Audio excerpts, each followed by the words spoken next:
고양시 경관계획 재정비안에 대하여 용역을 수행하고 있는 주식회사 준원도시경관연구센터 유승현 센터장님께서 해주시겠습니다. 안녕하세요. 준원 경관센터의 유승현 센터장입니다. 네, 현재까지 저희가 진행해온 고양시 경관계획에 대해서 설명드리겠습니다.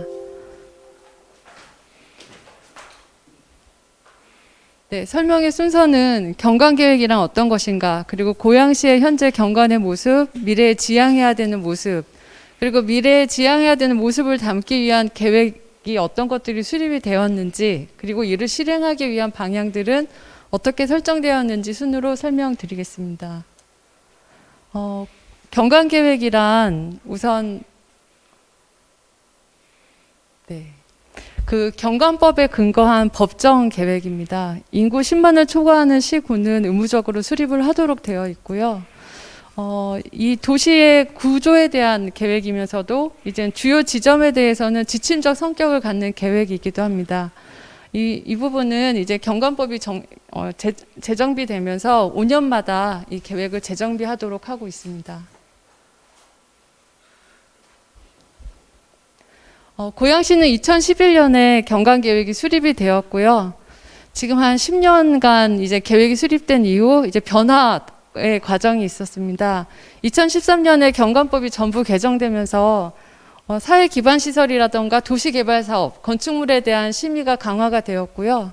2010년 이후 그동안 개발 사업을 진행했던 삼성 지축지구 일대가 자리를 잡으면서 이제 2020년부터는 장안 공공주택지구라던가 방송 영상단지, 그리고 창릉 신도시 개발과 같은 대규모 개발이 이제 시에서 일어나면서 또 새로운 국면을 맞은 상황이기도 합니다. 그리고 정책의 흐름은 기존에는 청정문화도시 고양을 지향했다고 하면 현재는 시난리오와 창조 문화의 중심, 그리고 평화통일특별시로서 좀 더 힘차게 나아가는 도시의 그 방향성을 지니고 있고요. 그리고 이런 변화 과정들을 통틀어 봤을 때 기존 경관계획이 갖고 있는 연속성은 유지는 하되 이런 변화 과정을 담은 지속성 있는 경관의 틀을 정립을 하고 시가 지향하는 이미지에 부합할 수 있도록 이 이미지를 강화하는 계획들을 안에 담고자 했습니다. 그리고 중점경관관리구역을 설정을 하고 이를 심의 관리를 통한 관리 체계를 정비를 하는 쪽의 내용을 담았고요. 그리고 이를 실현하기 위한 이제 사업이라던가 주민 참여들을 독려할 수 있는 내용들을 같이 모색을 했습니다. 계획의 순서는 현황 조사를 기반으로 해서 구상, 계획, 가이드라인, 그리고 실행 계획 순으로 계획을 진행을 했고요. 오늘 공청회 이후에는 의회 의견 청취, 그리고 경관위원회 심의가 있습니다. 2019년 착수보고 이후로 구상 단계, 그리고 기본계획 수립 단계, 그리고 가이드라인과 실행계획 그 단계에서 각각의 자문을 거쳐서 단계별 내용을 정립해 나갔습니다.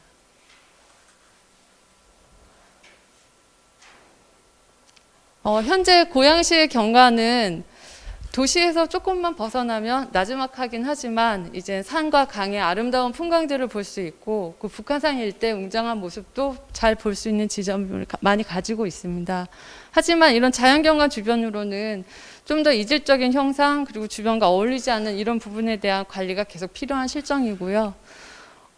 조선의 왕릉이라던가 다양한 역사자원, 그리고 대표할 만한 문화자원들을 보유한 이제 문화 도시기도 하지만 이 형태와 어울리지 않는 주변 공간이라던가 이제 이질적인 모습들이 좀 더 정비가 될 필요성이 있기도 합니다. 그리고 과거 고양 벽제 능곡 일대에서 시작된 이런 거주 공간은 일산 신도시를 거치면서 향후에 삼성지축 창릉에 이르기까지 이제 다양한 문화 공간을 포함한 이제 거주지로서 그 자리를 자리매김하고 있는데요. 이제 오랜 역사를 지닌 만큼 노후화되고 이제 좀 더 매력이 떨어지는, 그리고 기존의 모습에서 큰 변화가 없는 것들이 좀 더 매력적인 공간으로서 쇄신할 필요가 있다라고 보고 있습니다. 그래서 각각의 개발 사업들이 진행이 되면서 미래의 도시 모습들을 바꿔나가고 있는데요. 이 각각 진행되는 사업들이 어떻게 일관된 고양시의 모습을 만들어낼 것인가, 이것이 우리한테 또 던져진 하나의 화두라고 생각을 합니다. 그리고 주민분들이 생각하시는 이제 고양시의 모습은 우선은 우리 시가 가야 할 가장 큰 지향점은 친환경 도시로 선택을 하셨습니다. 그리고 미래산업도시라던가 수변, 교육도시도 이제 큰 지지를 받았고요. 경관에 있어서 문제점이 되는 것들은 이제 구도심의 노후한 건물이라던가 자연 경관을 저해하는 주요 요소들이 경관적으로 개선이 돼야 될 가장 큰 요인이다라고 보고 계셨습니다. 그리고 고봉산, 정발산, 공릉천, 창릉천, 행주산성 이 일대는 가장 중요한 장소이기도 하지만 개선하거나 아니면 경관적 특화가 필요한 장소다라는 의견을 주신 것으로 나타났습니다. 이런 현황적인 여건들을 종합적으로 살펴봤을 때 저희는 한 6가지 정도의 과제를 도출을 했고요. 도시에서 좀 더 벗어난 이제 외곽 지역이든 산림과 수변이 각각의 특색을 유지하면서 어떤 조화로운 풍경을 이뤄낼 것인가가 첫 번째 과제입니다. 그리고는 이제 활력 있는 미래의 도시 경관, 그리고 기존의 원도심의 이제 노후한 부분들을 어떻게 좀 더 개선시켜 나갈 것인가. 그리고 고양시에는 이제 대표적인 역사자원뿐 아니라 크고 작은 예술인 마을이라던가 그 형태가 과거에는 있었지만 현재는 많이 사라진 공간들이 많습니다. 그래서 이런 부분들을 이제 문화, 이야기가 살아있는 이제 마을 간 네트워크를 형성하는 부분들도 같이 고민을 했고요. 그리고 도시 조망을 고려했을 때 이제 관문 경관 형성, 그리고 노후화됐지만 좀 더 매력을 많이 담을 수 있는 오픈 스페이스를 어떻게 좀 더 활성화하고 문화적 요소들을 담을 것인가를 고민을 하는 내용들로 이제 계획을 진행을 했습니다.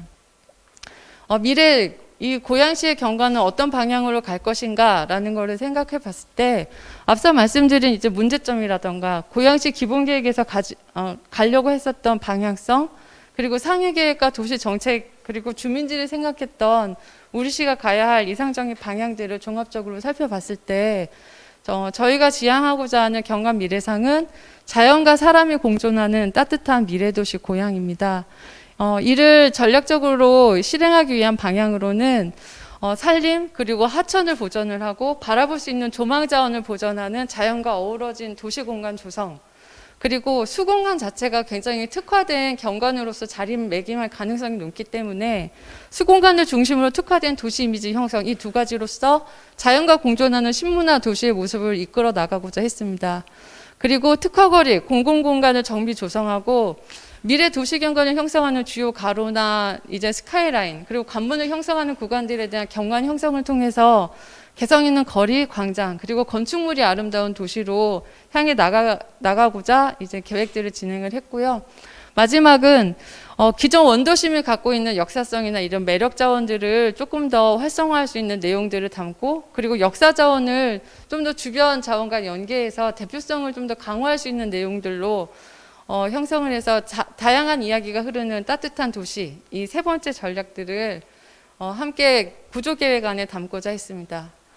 본 경관계획에서는 앞에서도 말씀드린 것처럼 이제 구조계획이라는 말씀을 많이 드렸는데 면적인 공간, 선, 그리고 점, 그리고 가장 중요한 중점경관관리구역, 이렇게 4가지의 구조적 계획으로 진행을 하고 있습니다.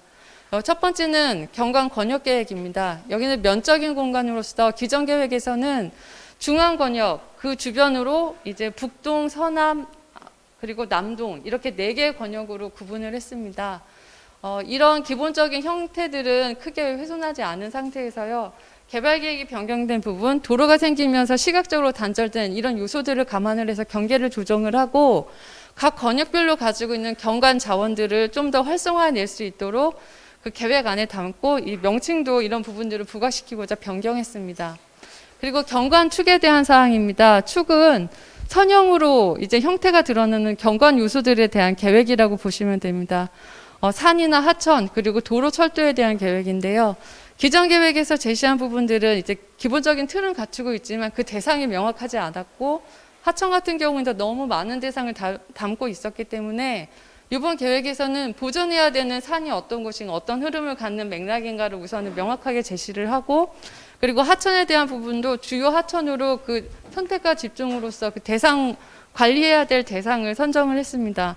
그리고 산과 하천 사이에 자리한 이 도시 공간이 고양시의 특징이라고도 볼 수 있는데요.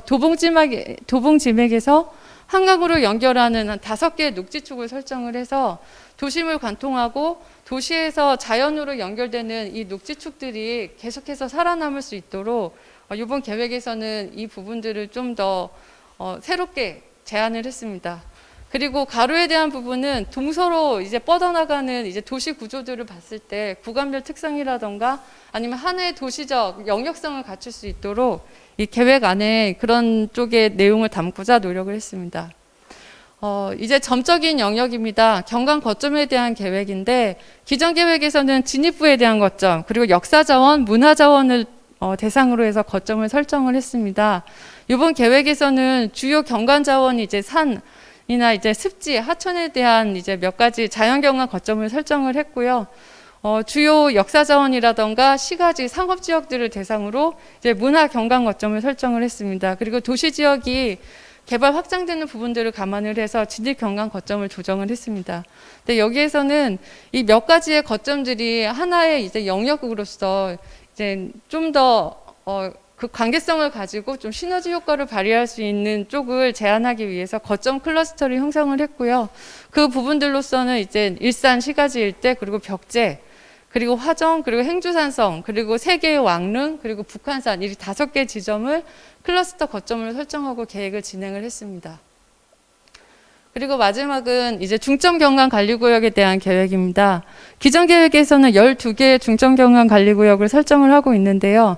2013년에 경관법이 전면 개정되면서 이 중점 경관 관리구역은 KLIS에 등재를 하고 이제 시민을 통한 관리를 할 수 있는 여건들이 확장이 됐습니다. 그래서 이게 규제만 담고 있는 계획은 아니지만 그런 식으로 변질되거나 아니면 관리할 수 있는 효용성이 있기 때문에 이번에는 좀 더 그 대상을 명확하게 하고 과도한 규제가 되지 않도록 이제 단계별로 검증하는 과정들을 갖췄습니다. 그래서 착수보고 당시에 8개 안에서 이제 좀 더 필요한 대상과 그 영역들을 조정을 하고 지금 현재 이제 관계기관 협의까지 거쳐서 9개의 주요 중점경관 관리구역을 설정을 하게 되었고요.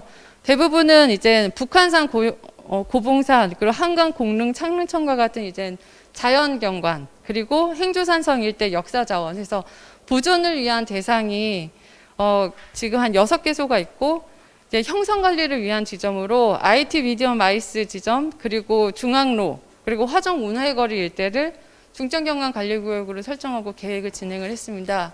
여기는 중요한 부분이다 보니까 하나씩 설명드리겠습니다. 북한산 중점경관 관리구역입니다. 여기에서는 북한산으로의 진입부 경관을 관리하는 걸 목적으로 두고 있고요. 진입할 수 있는 이 가로 경관에 대한 관리라던가 등산로 입구를 정비하는 게 주 내용입니다. 그래서 북한산 경관가로 조성 사업 그리고 거점 공간에 대한 조성 사업을 포함을 하고 있고요. 심의 대상은 별도로 설정하지 않았지만 들어서는 건축물들이 주변 산지와 조화를 이룰 수 있도록 가이드라인을 마련을 했습니다. 고봉산 중점경관 관리구역입니다. 고봉산은 일산이라는 지명 유래를 만들어낸 중요한 산이기도 합니다. 지금 현재는 동측은 이제 계획관리지역으로서 공장 창고 난립으로 인해서 경관이 많이 훼손된 상태이긴 하지만 이 부분들을 포기하지 않고 계속 산지 경관을 보호하고 좀 더 조화를 이뤄나가는 쪽으로 지속적으로 관리해 나갈 필요가 있다라고 봤고요. 여기에서는 그 석성로 가로경관 정비 사업과 함께 향후 개발에 있어서 산지를 좀 더 보존할 수 있는 방향의 계획을 유도를 하고 그리고 좀 더 이제 건축물에 대한 가이드라인을 제안을 해서 조화를 이룰 수 있는 쪽으로 그 내용을 담았습니다. 그리고 세 번째는 한강 중점경관 관리구역입니다. 한강을 따라서 다양한 사업들이 펼쳐져 있다 보니 이 부분은 지금 현재는 이제 개별적으로 사업을 한다던가 할 수 있는 큰 지점은 되지는 않지만 향후에 들어서는 이제 대규모 사업들이 이제 계속 맥락성 있게 그 연속성 있는 경관을 형성할 수 있도록 이제 수변에 따라서 한 300m 영역으로 설정을 했고요. 그리고 계획관리 지역 내 이제 난개발되어 있는 건축물들에 대한 관리를 내용으로 함께 담았습니다. 그리고 앞서 축으로 설명드렸던 이제 산에서 하천으로 연결되는 이 축들이 맞닥뜨리는 지점들이 이 300m 영역 안에 포함이 됩니다. 그래서 그런 주요 접점들이 생태 공간으로서 좀 더 큰 역할을 할 수 있는 조성 사업들을 같이 함께 제안을 했습니다. 공릉천 중점 경관관리구역입니다. 한강보다는 주민분들이 조금 더 쉽게 갈 수 있는 이제 하천으로서 자연형 하천 구간의 원형을 보존을 하고 이제 도시구역 그리고 비도시구역으로 구분을 해서 친수 공간을 좀 더 활성화 있는 부분들은 좀 더 주민 편의를 위해서 도움이 될 수 있도록 계획 내용에 포함을 했고요. 수변과 조화로운 건축물 디자인을 도모하기 위해서 일부 심의 대상 설정을 하고 그리고 가이드라인을 마련을 했습니다. 창릉천 중점 경관관리구역입니다. 창릉천 같은 경우에는 지축 3송에서 이제 한강까지 연결되는 이 하천을 따라서 지금 창릉 신도시가 들어설 구간까지 포함한 영역이고요. 하천을 따라서 보다 좋은 이제 도시 경관을 형성하는 부분, 그리고 창릉 신도시에서 한강까지 이제 관리 개발 사업이 설정되어 있지 않은 이 부분까지도 포함을 해서 이제 연속된 수변으로서 관리할 수 있도록 그 영역으로 설정을 했습니다. 그리고 심의 대상은 창릉천과 인접한 이제 5층 이상의 건축물로서 좀 더 규모 있는 것들을 심의 관리할 수 있도록 제안을 했습니다. 그리고 행주산성입니다. 행주산성은 그 역사 거점을 고려한 이제 건축물들 경관 관리와 함께 진입부 경관 형성 그리고 야간 조망 명소를 좀 더 활성화하고자 계획 내용안에 담았고요. 심의 대상에 대한 부분은 여기가 현재 지금 역사문화환경 보존지역으로 관리가 되는 지점이기 때문에 거기에서 제외되는 부분만 심의를 하던가 아니면 이제 심의 없이 그냥 주민들에 의한 자발적인 가이드라인을 준용하는 쪽으로 운용하는 것을 함께 고민을 하고 있습니다. IT 미디엄 아이스 중점경관 관리구역입니다. 그 킨텍스 그리고 방송영상밸리, 장항지구, 테크노밸리 이제 4개의 큰 사업들이 이루어지는 공간들인데요. 각각이 어우러져서 하나의 이제 도시 공간을 창출해야 되는 목적성을 띈 지점이기도 합니다. 여기 중점경관관리구역에서는 일산 시가지이자 이런 그 일대 개발지의 진입 경관을 형성하는 킨텍스로 그리고 하천 주변에 대한 경관 관리를 위해서 심의 대상 설정을 했고요. 본 계획 내용에서는 대규모 건축물에 대한 경관 관리나 도시 진입 경관 형성을 주 목적으로 하고 있습니다. 그리고 중앙로입니다. 중앙로는 도시를 동서로 관통하는 주요 도로로서 이제 가로 경관 형성에 대한 관리를 지속적으로 유지를 하고 도시구역 그리고 비도시구역 각각의 이제 시기별로 생겨난 도시들마다 다른 이제 가로 특징이 있기 때문에 이런 특성들을 지속적으로 관리하는 차원에서 설정을 하게 되었고요. 주거상업지역은 5층 이상, 그 외 지역은 3층 이상 건축물을 심의 대상으로 선정을 했습니다. 그리고 마지막은 화정 문화의 거리입니다. 이 공간은 이제 광장이라는 중심성 있는 공간이 있다 보니까 기정에 이미 건물은 거의 다 들어선 지역이긴 하지만 향후에 좀 더 특화된 이미지를 형성해내고 그리고 지금 현재 노후화된 시설들을 개선하기 위한 차원으로 계획을 진행을 했고요. 보행자 거리 같은 경우에는 이제 상업지역에 국한되지 않고 주변 공공주택 쪽으로까지 더 확장될 수 있도록 계획 내용안에 포함을 해서 접근성에 대한 부분도 같이 함께 고려를 했습니다. 5번째 카테고리는 경관 가이드라인에 대한 사항입니다. 기존 계획에서는 건축물에서 공공시설물에 이르기까지 이제 요소별 가이드라인을 수립을 했는데 이번 계획 진행하면서는 지금 현재 공공디자인 진흥 계획 수립하는 부분들이라던가 기존에 이제 유지되어 왔던 법규에 대한 사항들을 같이 검토를 해서 실제적으로 필요한 4가지 요소에 대한 가이드라인으로 정립을 했습니다. 첫 번째는 건축물에 대한 사항입니다. 기존 경관 계획에서는 일반 건축물, 그리고 상업 업무 건축물, 공동주택 이렇게 크게 3개 유형에 대한 가이드라인만 마련했지만 이번에는 이제 규모별 그리고 입지에 따라서 좀 더 다른 특성을 갖는 용도의 건축물들을 감안을 해서 8개 유형의 건축물에 대한 가이드라인을 마련을 했습니다. 그리고 두 번째는 색채에 대한 사항입니다. 기존 계획에서는 공통적으로 이제 지켜야 되는 규정 그리고 크게 이제 상업 그리고 공동주택, 주상복합 이런 기타 건축물로 해서 이제 3개 유형에 대한 지침만 있었는데요. 이번에 진행하면서는 수변은 수변 그리고 북한산이 있는 이제 자연 그리고 도심 이런 각각의 입지적 특징들을 감안을 해서 권역에서 방향성을 갖고 있는 이제 색채 범위를 정했고요. 그리고 색채 그 권역별로 주거, 상업, 공업, 공공 건축물이 지켜져야 할 그 범위를 각각 선정을 했습니다. 이 색채에 대한 부분은 이제 자문회의에서 여러 번 진통을 겪는 과정이 있었는데요. 지금 현재는 이렇게 권역별로 해서 이제 용도별 범위를 제한하는 쪽으로 정리가 됐습니다.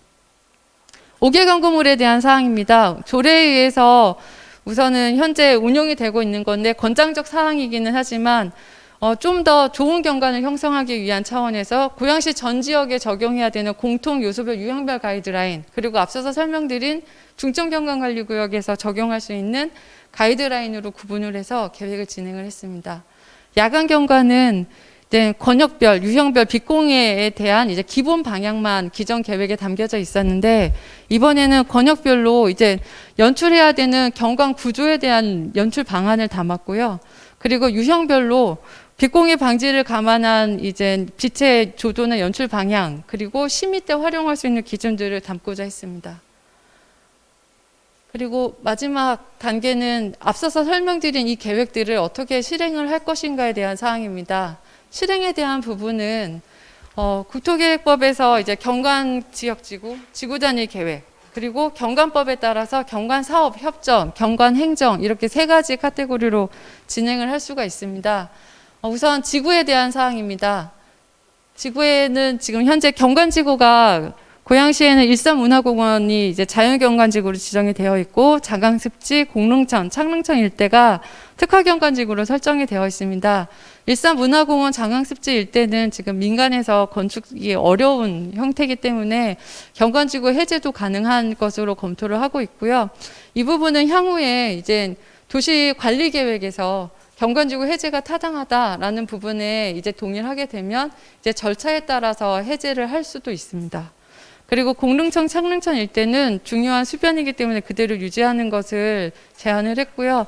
다만 저희가 이번에 경관지구로 시가지 경관지구를 하나 제안을 했는데 중점경관관리구역에 포함되는 지역이기는 합니다. 그 킨텍스로를 따라서 각각의 사업들이 이뤄내는 형상들이 조금 다른 모습의 이제 도시 진입 경관을 형성을 할 수가 있기 때문에 여기에 있어서 좀 더 맥락성 있는 가로 경관을 형성하고자 시가지 경관지구를 제안을 했습니다.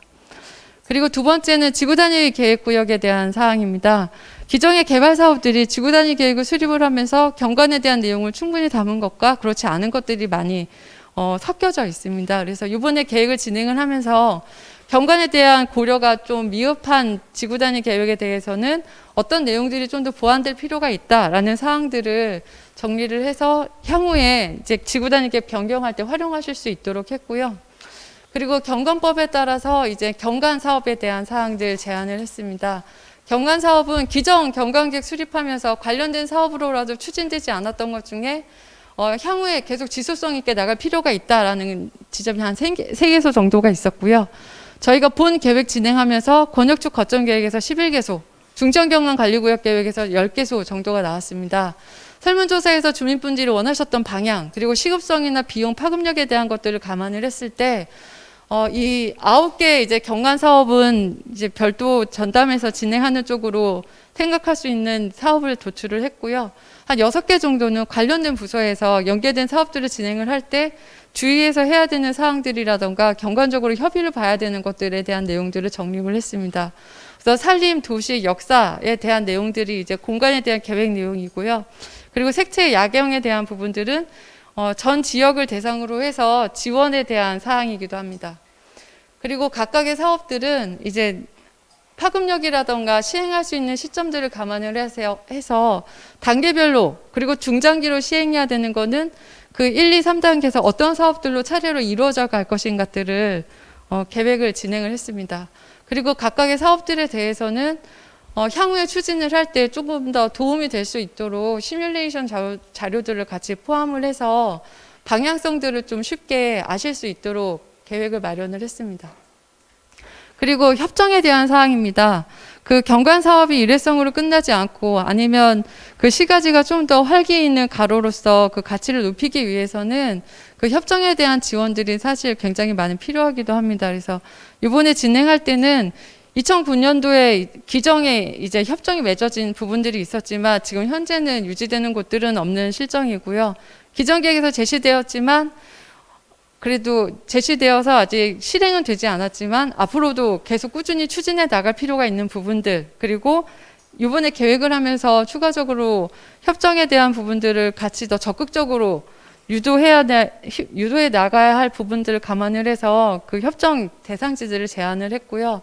협정 수립에 있어서 관에서 지원을 해줘야 되는 부분들, 그리고 협정에 담아야 할 주요 내용들이라던가 이 사례들을 조금 더 풍부하게 담아서 향후에 시행하는 데 도움이 될 수 있도록 했습니다. 이 마지막은 행정에 대한 사항입니다. 심의 대상에 대한 사항이 가장 큰 내용이 될 수 있을 거고요. 경관지구 같은 경우에는 기존에는 건축 허가 대상 건축물 모두를 이제 심의를 보도록 했지만, 민간 영역의 건축물들의 이제 그 건축물들이 들어설 수 있는 공릉천, 창릉천 같은 경우에는 이 부분을 조금 더 완화하는 쪽으로 심의 대상을 변경, 제한을 했었습니다. 그리고 민간 건축물에 대해서는 기존에는 연면적 5,000제곱미터 이상은 이제 자문으로만 시행을 했었는데, 건축법에 따라서 이제 건축위원회 심의를 보는 대상들은 경관심의도 같이 통합해서 진행하는 쪽으로 제한을 했고요.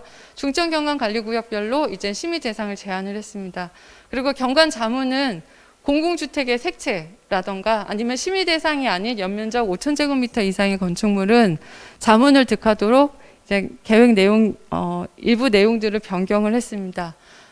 이상 저희가 지금까지 진행한 경관 계획에 대한 보고였습니다. 감사합니다. 이어서 고양시 공공디자인 진행 계획에 대하여 본 영역을 수행하고 있는 주식회사 SE그룹 이영성 대표께서 해주시겠습니다. 네, 반갑습니다. SD디자인그룹의 이현성입니다. 오늘 그 공청회 내용이 그 주민분들을 대상으로 하는 거기 때문에 우선 그 공공재생 이해를 위해서 작년에 저희가 그 공공재생 토론회 때 기획에 참여했던 그 영상, 소개 영상이 일반적 영상이 하나 있는데요. 그거 먼저 보시고 공청회 내용을 말씀드리도록 하겠습니다. 어느 특정 개인의 취향이나 능력뿐만 아니라 모든 사람이 이용하기 편리하고 안전하도록 적용된 디자인입니다. 공공디자인은 성별, 연령, 국적, 문화적 배경, 장애 유무에 상관없이 모두가 편리하고 안전한 사회를 위한 디자인을 추구합니다. 아파트 인테리어 디자인이나 개인을 위한 제품 디자인은 개인의 조형적, 미적 취향을 반영한 지극히 사적 영역의 디자인입니다. 어느 한 개인만의 기호와 조형적 미적 취향을 반영하기보다 다양한 사람들의 안전, 편의, 배려, 품격과 행복 등 공공가치를 중시하는 공적 영역의 디자인이라 할 수 있습니다. 공공디자인을 통해 사람들이 좀 더 편안하고 쉽게 이용할 수 있는 공간, 시설, 매체, 더 나아가 참여 방법, 공공제도 등을 기획하고 만들어 운영하면 도시의 다양한 문제들도 쉽게 해결될 수 있습니다. 공공디자인은 국가기관, 공공기관은 물론 일반 시민, 기업 등 여러 사회 구성원의 참여와 협력에 의해 이루어집니다.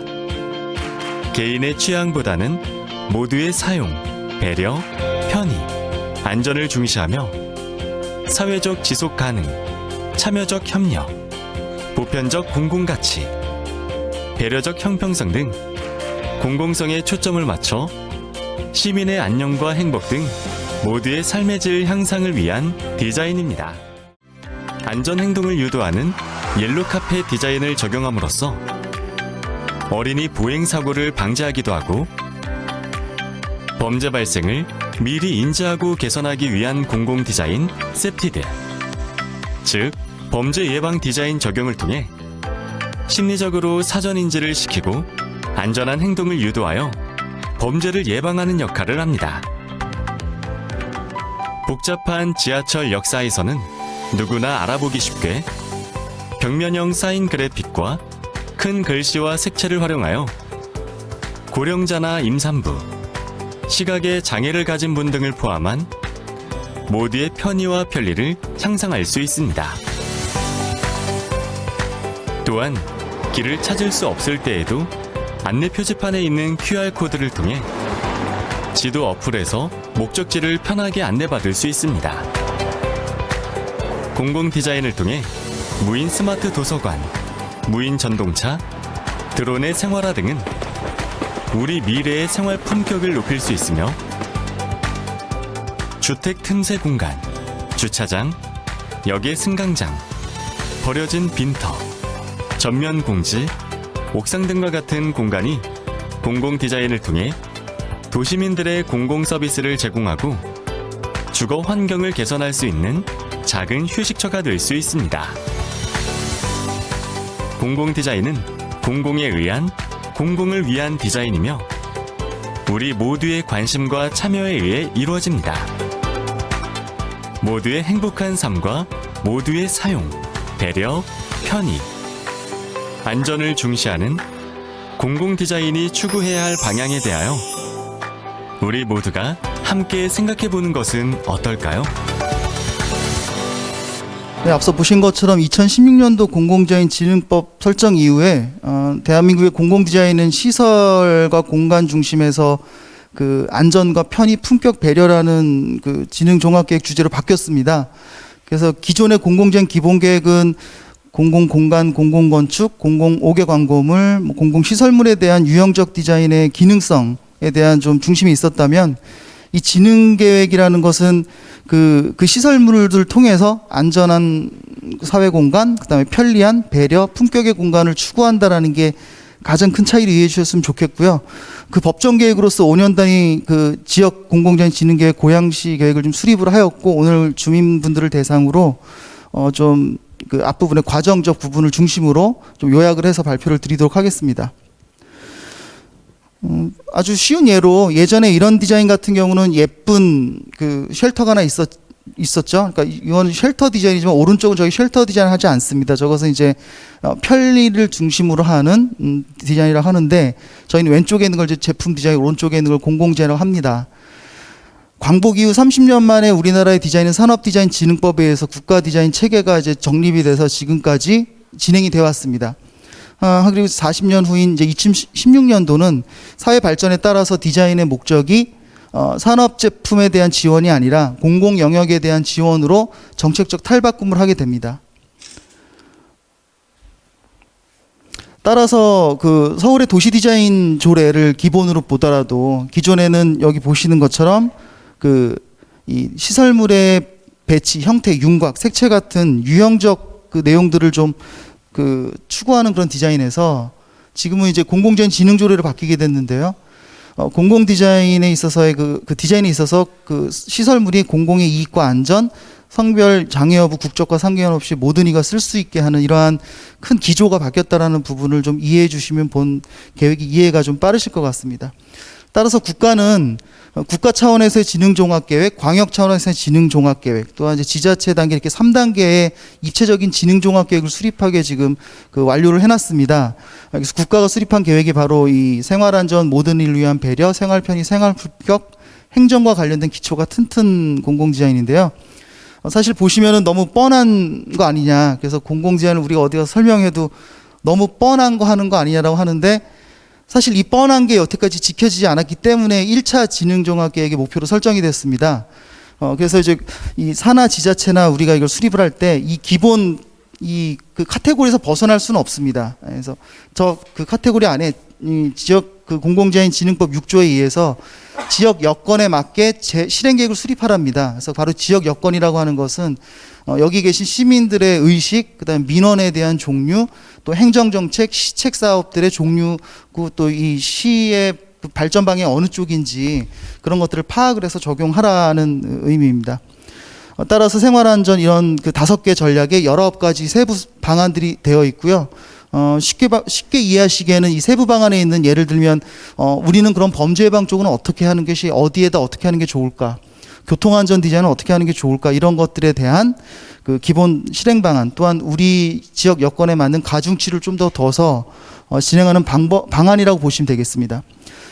저희가 실행되어 온 과정입니다. 앞서 말씀드린 것처럼 무엇을 하냐보다 어떤 것을 어떻게 해야 되냐가 사실 중요한 계획이기 때문에 이 과정적 절차가 조금 좀 더 집중돼야 됩니다. 따라서 2020년 4월 저희가 초기 시작해서 상반기 거의 모든 부분은 그 의식조사라든지 상황, 어떤 시책 사업이라든지 뭐 민원이라든지 부서 수요 사업 같은 주소를 주로 했고요.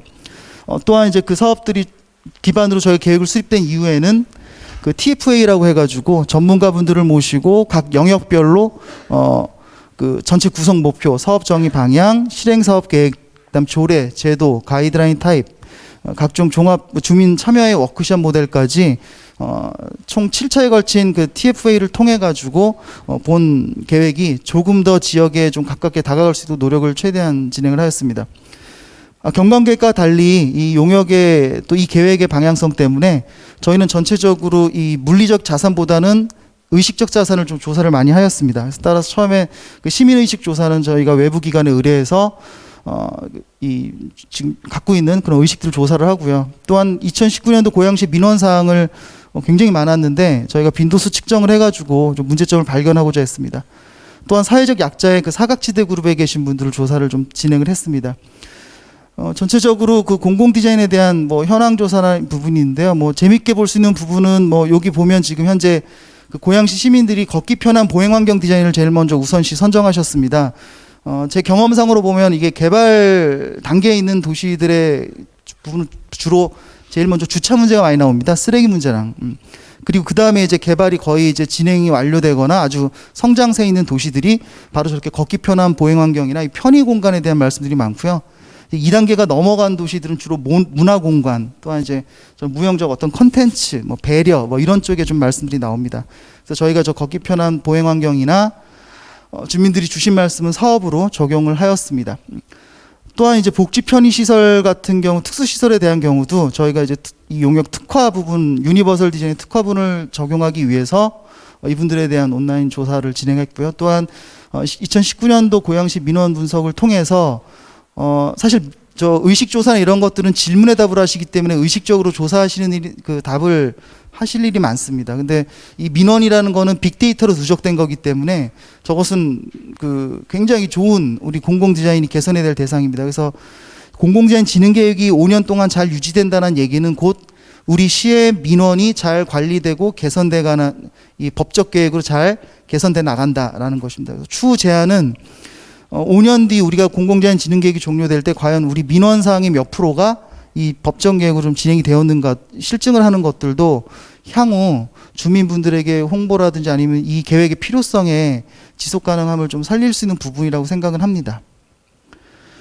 또한 이제 경찰서들을 통해서 이제 탄력 그 사각지대 그룹의 수요 조사를 좀 진행을 특별히 했고요. 또한 이제 노인 만족도 부분에 대한 그 시설 이용하는 데 있어서 불편 사항들, 또한 이제 여성 만족도라든지 청년 만족도와 같이 우리가 좀 더 관심 있게 봐야 될 어떤 그런 특수 계층에 대해서 저희가 좀 살펴보고자 했습니다. 따라서 이런 그 유관 부서, 이 공공 디자인이 특별히 적용돼야 될 유관 부서들이 앞으로 실행할 사업들, 우리 부서는 이걸 해야겠다.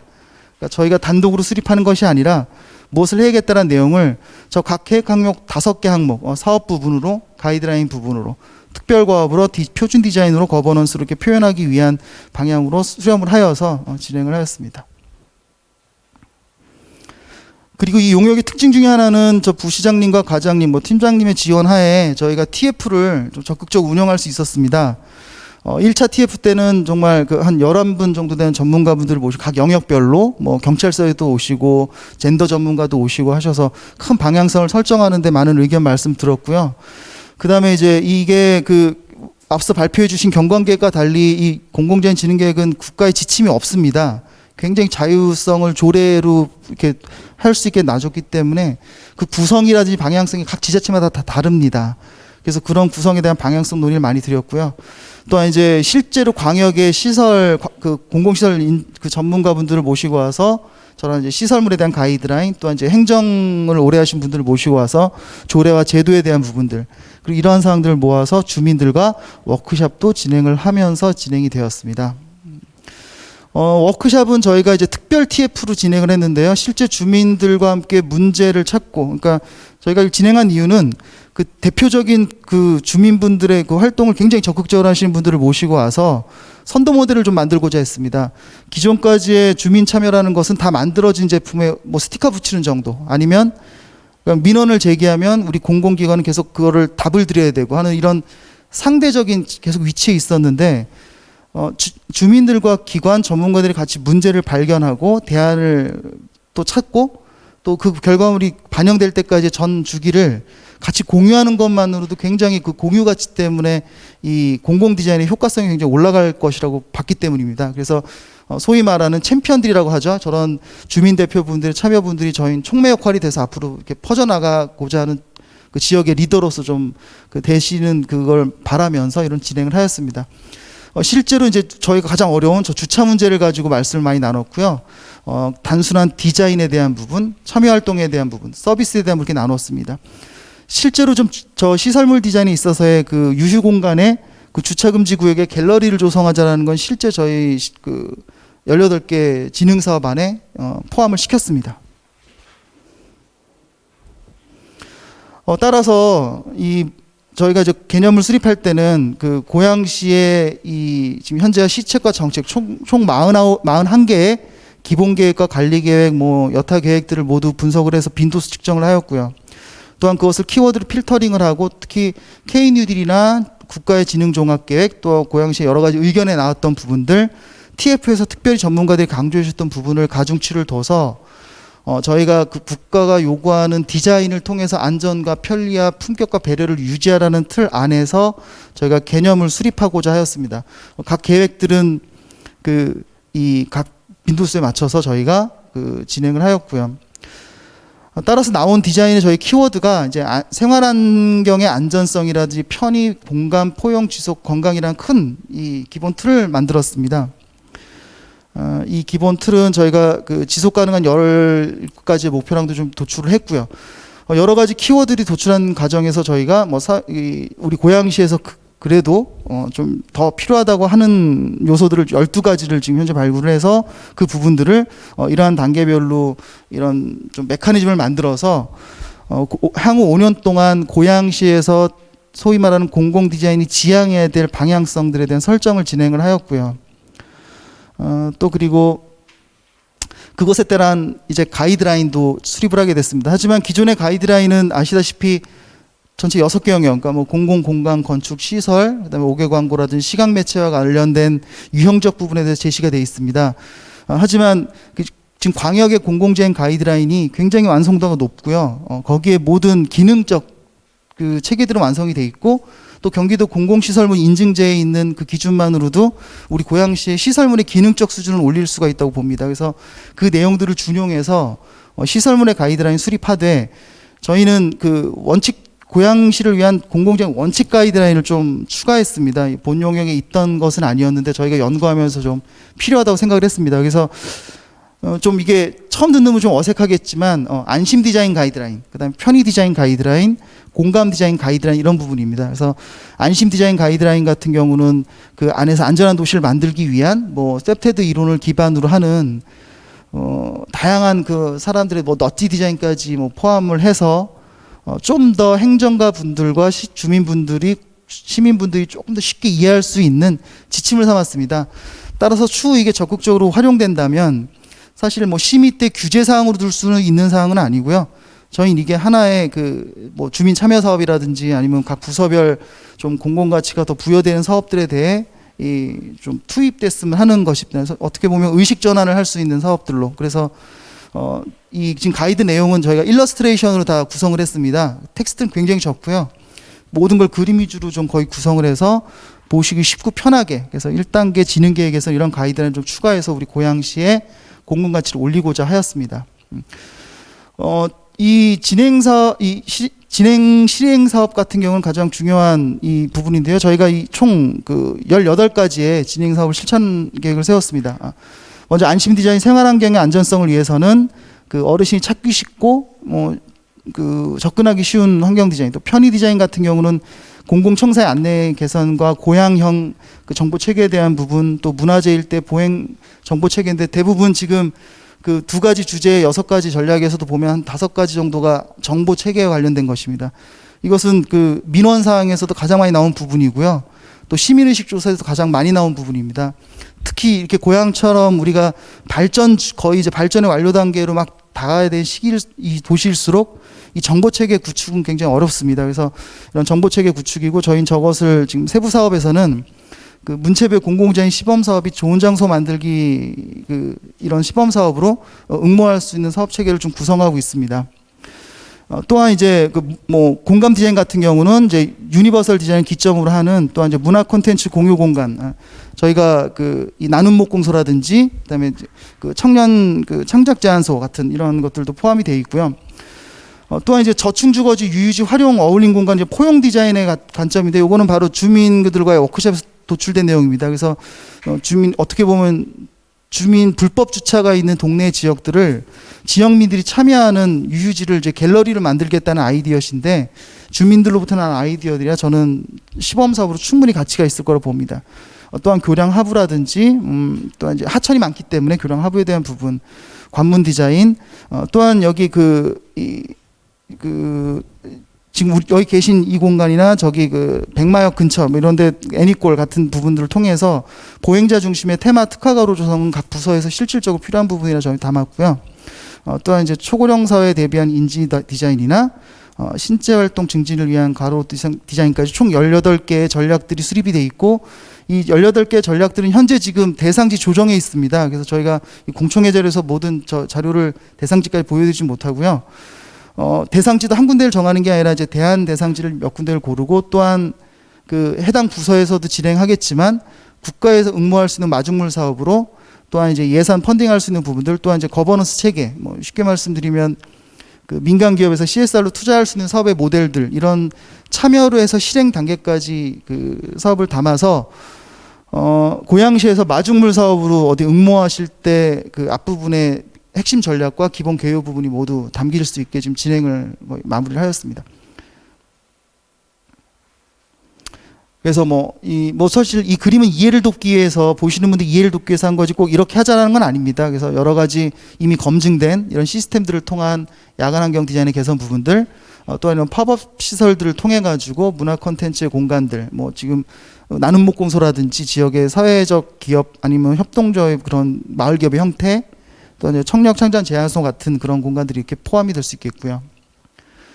관문 디자인은 저희가 뭐 이렇게 랜드마크, 시각적 랜드마크의 개념보단 굉장히 기능적이고 안전, 그다음에 그 인지가 편한 이런 식의 통일된 형태로 해서 고양시의 품격을 좀 높이고자 하는 방법으로 지금 진행 중에 있습니다. 인지 건강은 여러 지자체에서 시범 사업이 진행되고 있는데요. 아무래도 그 인지성을 향상시킬 수 있는 다양한 방안들에 대한 제시로 여타 이제 우리 고양시에서 관련 사업이 진행될 때 선택적으로 사용하실 수 있게 이러한 사업 내용들을 18가지 안에 담아 놓았습니다. 공공 디자인도 실행이 굉장히 중요합니다. 특히 이 규제 내용이 거의 없고 권고 사항이다 보니까 실행이 이게 어렵습니다. 그리고 각종 지자체에서도 이 부분들의 이 실행된 적이 없기 때문에 이 계획이 있는지 없는지도 모르시는 부분이 있습니다. 그래서 저희는 조례 연구까지 같이 지금 들어가 있는 상황이고요. 조례에서도 원테이블 모델이라든지 아니면 또 이 사전 리뷰 제도까지 포함이 되어 있습니다. 특히 이 공공 디자인의 실행에 있어서 지금 사실 대부분의 심의라든지 조례에 의한 것들이 이제 사후 심의 중심으로 되어 있습니다. 그래서 뭐 다른 건축물들이야 뭐 그런 조금 내용을 바꾸면 되겠습니다만, 이 공공지에 대한 거는 워낙 범위가 넓고 어떤 개념에 대한 것들이 좀 많기 때문에 저희는 이 부분들이 이 표를 보시면 이렇게 앞쪽에 많이 몰려 있는 걸 보실 수 있습니다. 그래서 사전 리뷰 제도라든지 사전에 이 컨설팅 제도라든지 아니면은 그 가이드라인을 좀 적용을 했는가 안 했는가에 대한 그 검토 여부라든지 이런 것들이 그 사업 기획 단계, 기존의 행정 절차에서 사업 전 단계에 좀 많이 마련되는 것들을 지금 조례 또는 제도 개선 사업에 포용하고자 하고 있습니다. 네. 이 공공 디자인도 좀 내용이 사실 뭐 그림 위주로 단일 사업이면 좀 이해하시기 주민 여러분들이 좀 쉽겠지만, 이 계획 자체가 좀 포괄적이고 전략 계획이다 보니 좀 내용이 좀 어렵습니다. 그래서 최대한 오늘 좀 비약해서 좀 요약해서 좀 말씀을 드렸고요. 또 추후 보강적인 내용이나 필요하신 내용들은 저희가 다른 자료를 통해서 추가 설명을 좀 드릴 수 있도록 하겠습니다. 발표를 마치도록 하겠습니다.